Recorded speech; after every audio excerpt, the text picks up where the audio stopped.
Oh my god. That man was just killed by the Pixar lamp. Oh, there's blood everywhere. Oh no. You know the Pixar lamp's name is Luxo Jr. I have a poster of Luxo David, Jr. there's a tragedy on here. This is supposed to be our most easily family-friendly episode, and it started with the brutal murder by the criminal bastard Luxo. Yes, it did. And that is because we're going to be talking about our top 5 Pixar movies. This is a fucking hot list because almost all these movies are just near perfection, if not perfect. We don't know how to be family-friendly, do we? No. I Talked about murder, like, dropped the F-bomb. Some little kids gonna be like, wait, we already dropped the F-bomb? You did. Shit. Sorry. Fuck. Ethan, throw me that number 5. Number 5. Well, David, one would say that us making such a vulgar episode talking about kid-friendly content would make us monsters. I think, on the other hand, businessmen are monsters. So, corporate greed mixed with our vile nature would lead you to Monsters, Inc., maybe. It's just a bunch of monsters, and they learn that maybe they don't need to scare kids. Maybe if kids laugh, that'd be fun. Or they find a little child, and they're like, put that thing back where it came from. It's delightful. I loved this movie so much as a kid. It creates a really, really inventive universe. Things like the doors being a way to transport, and like what are the operational logistics of monsters hiding in the closet is such a fascinating world. I like seeing something so abstract and childish commodified. But in a delightful way. Like it's a nice twist, because here's the thing, when you're young, your worries is so simple. What if there's a monster behind the door? But when you're older, oy vey, all your worries become about corporate time. About business, action, documents. My number 5 is a movie about a fish. Searching for his other fish. No, it's Finding Nemo, but it's about a father searching for his son and both learning to deal with being on their own for a little bit. A father who's been overprotective his entire life learns to, be a little bit freer, and a kid who's been protected his entire life and kind of coddled learns to live by himself. And then you got another little fish, Dory, who kind of just learns to learn and has fun. Learns to learn.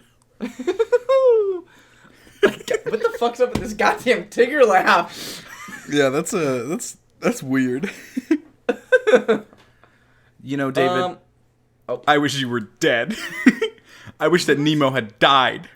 I wish that Nemo had mistakenly got transported to the realm of the dead and slowly became a skeleton until he until he realized that Marvin just wanted to raise him well and cared about him. It's Coco. It'd be so wild if it was any other movie. I was like, if this was a transition into Brave, like, huh?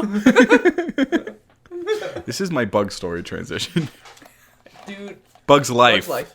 You fucking numbskull. We'd said it at the same time. Bug's Life. Skipping 4. Fuck. We're going straight to my 3. Bug's Life. Coco is a wonderful, wonderful film. It's really good. I liked it a lot. I really like using stories that can only be told through a certain cultural lens being told at their most beautiful through cultural lens without ever... It never becomes a parody or at the expense of a culture. It instead embraces that heritage and really lets it shine through. And that's why I think Coco is fantastic. Dope. Another one I have not seen, but I plan to. I know, I plan to. My number 4 is probably, like, the biggest Pixar name ever. I think that's just a fact. Toy Story, you got Buzz, you got Woody, you got Slinky, Miss Potato Head, you got Rex. Who else you got? A bunch of other people. You got some monkeys. Mr. Potato Head. I already said that. You got Miss Potato Head. Exactly. You got some army. Little Bo Peep. Little Bo Peep. Her sheep. I love this movie. I've not revisited it in quite a while. Fuck Sid. Everyone hates Sid. Yo, you got Pizza Planet. Pizza Planet is a legend. Yeah, it's just a classic. The claw. You got little RC car who's super cool, and it's a movie about toys and what they do when we're not around. That's it. I mean, it's a documentary as far as I see it.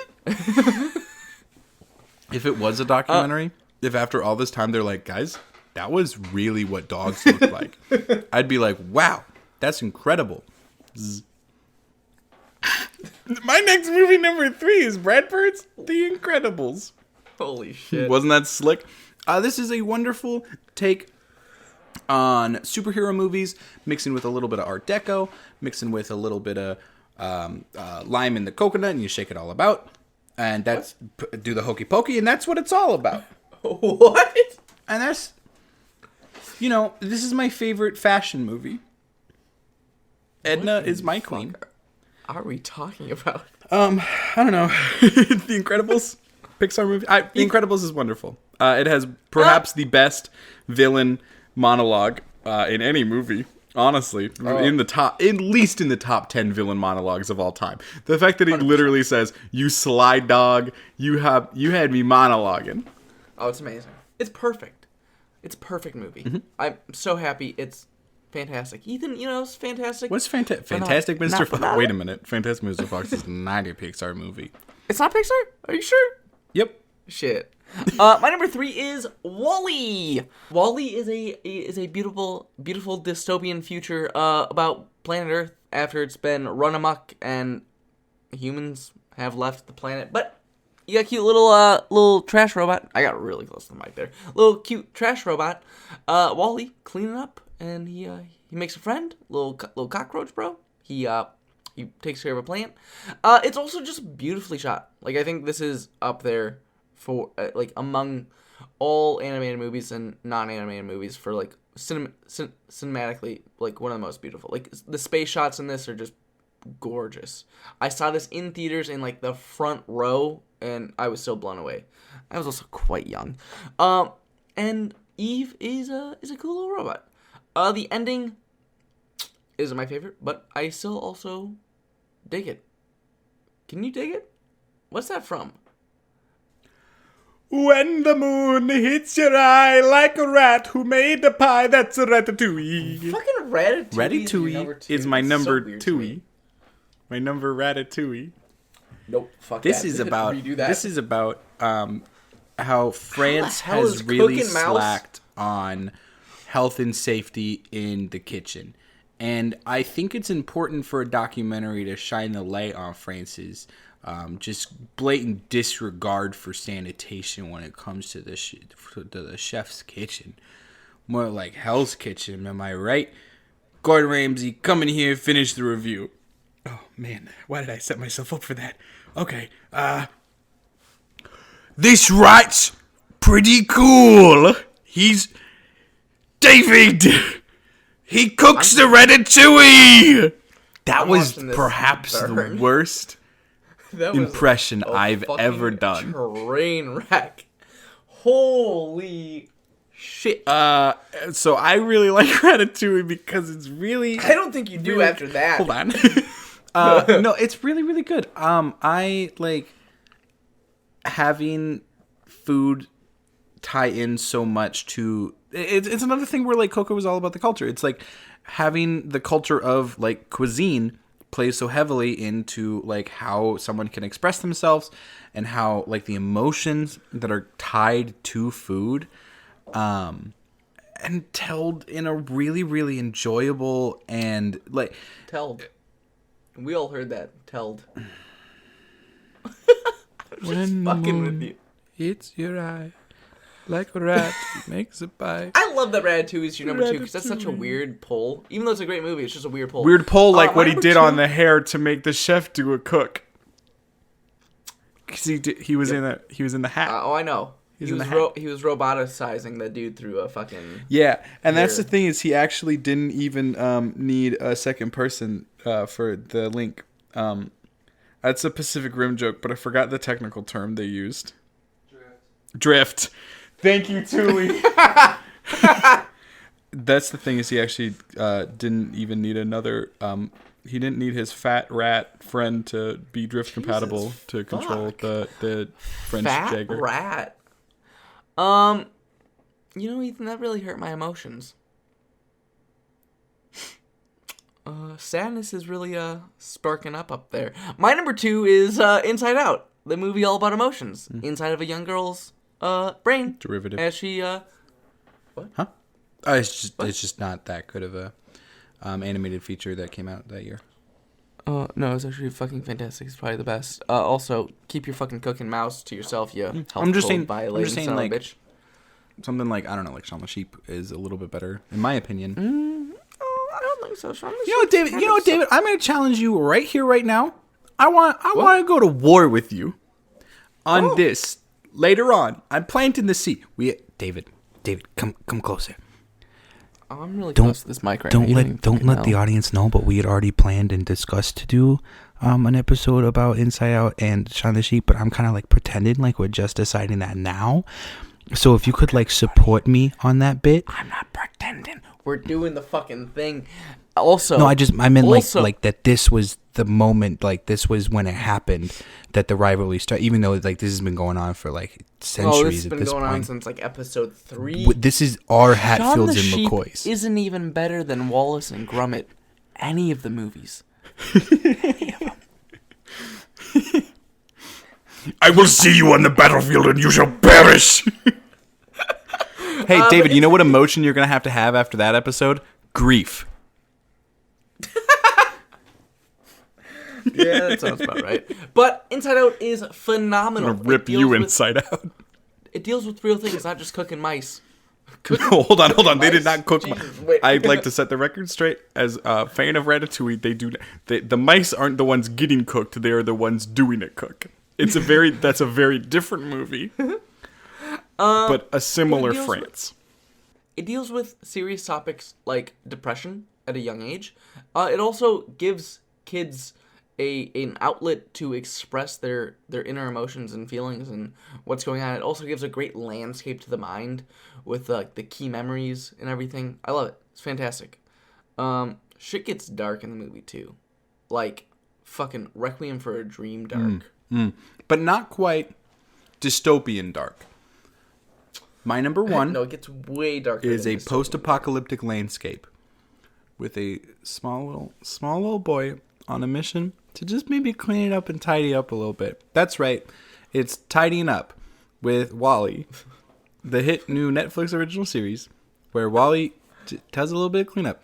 He says, "Wall-E does not spark joy." And you mentioned that this is a gorgeously visually composed movie, right? With fantastic scenery. The amount of texture they have in this 3D animated landscape is at times more real than real life. Not into an uncanny valley, but in just it.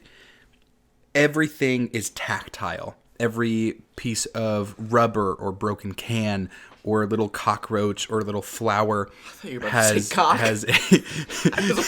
whoa. Like you can reach in and feel it, like stroke it. You can and like it's fucking engorged. There's veins there. You can feel the veins. I feel like here's the thing. I mentioned that like we weren't doing a family friendly thing, and that somehow made it work. Like we're usually 2009. I wasn't talking about getting there with a serious man, getting him seriously erect. Like, what? Stroking a dick with a little cockroach.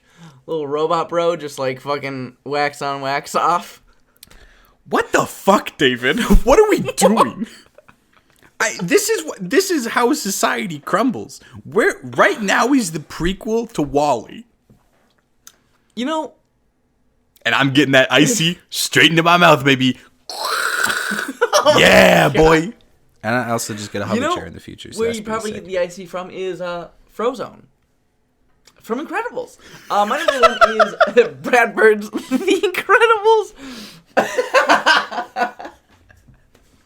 I respect it. I respect it. I realized because it was a cum joke, and then I pulled it back into the actual Pixar episode. That's a transition, folks. I love The Incredibles. It's one of my favorite superhero movies. It's my favorite Pixar movie. But not as much as I love guzzling cum. Oh, Jesus! Now we're too deep into the bit now, where the bit has to stay, and it's a weird bit to leave. Right, no, but the bit's allowed to stay because you started it. So That's a consensual bit right there. None of the consensual bits are okay. This is why we don't record at 1 a.m. I don't know what you're talking about. This is going smooth like a butter. That's a throwback to a different episode. We record in bulk. The veil has been lifted. The little man that you thought was a great wizard, turns out he's just Ethan. It's just me. Here I am. Sorry I lied to you, you big tin fuck. What are we talking? Is your number one actually the Iron Giant? I wish. It's not a Pixar movie though. But The Incredibles deals with real things like having to get used to putting away your dream and fucking working an office job, coming out of that and going back and trying to chase your glory years, settling down with a family, and also it deals with like fucking growing up and being in a weird place as a child, growing up in school, you know, being shy or being too good at something but not being able to fully achieve your potential, or just being a fucking baby. Not being able to achieve his potential like this episode. And also, also you're a big baby. But Bluey! Those are our top 5 Pixar movies. You know, David, you know how I would describe what we just did? How? I would say it's presidential in stature. That term's changed quite drastically in the last 4 years. Oh, Lord. That's president movies. That's what we're doing. We got top 5 president movies. That's a movie that is about a president.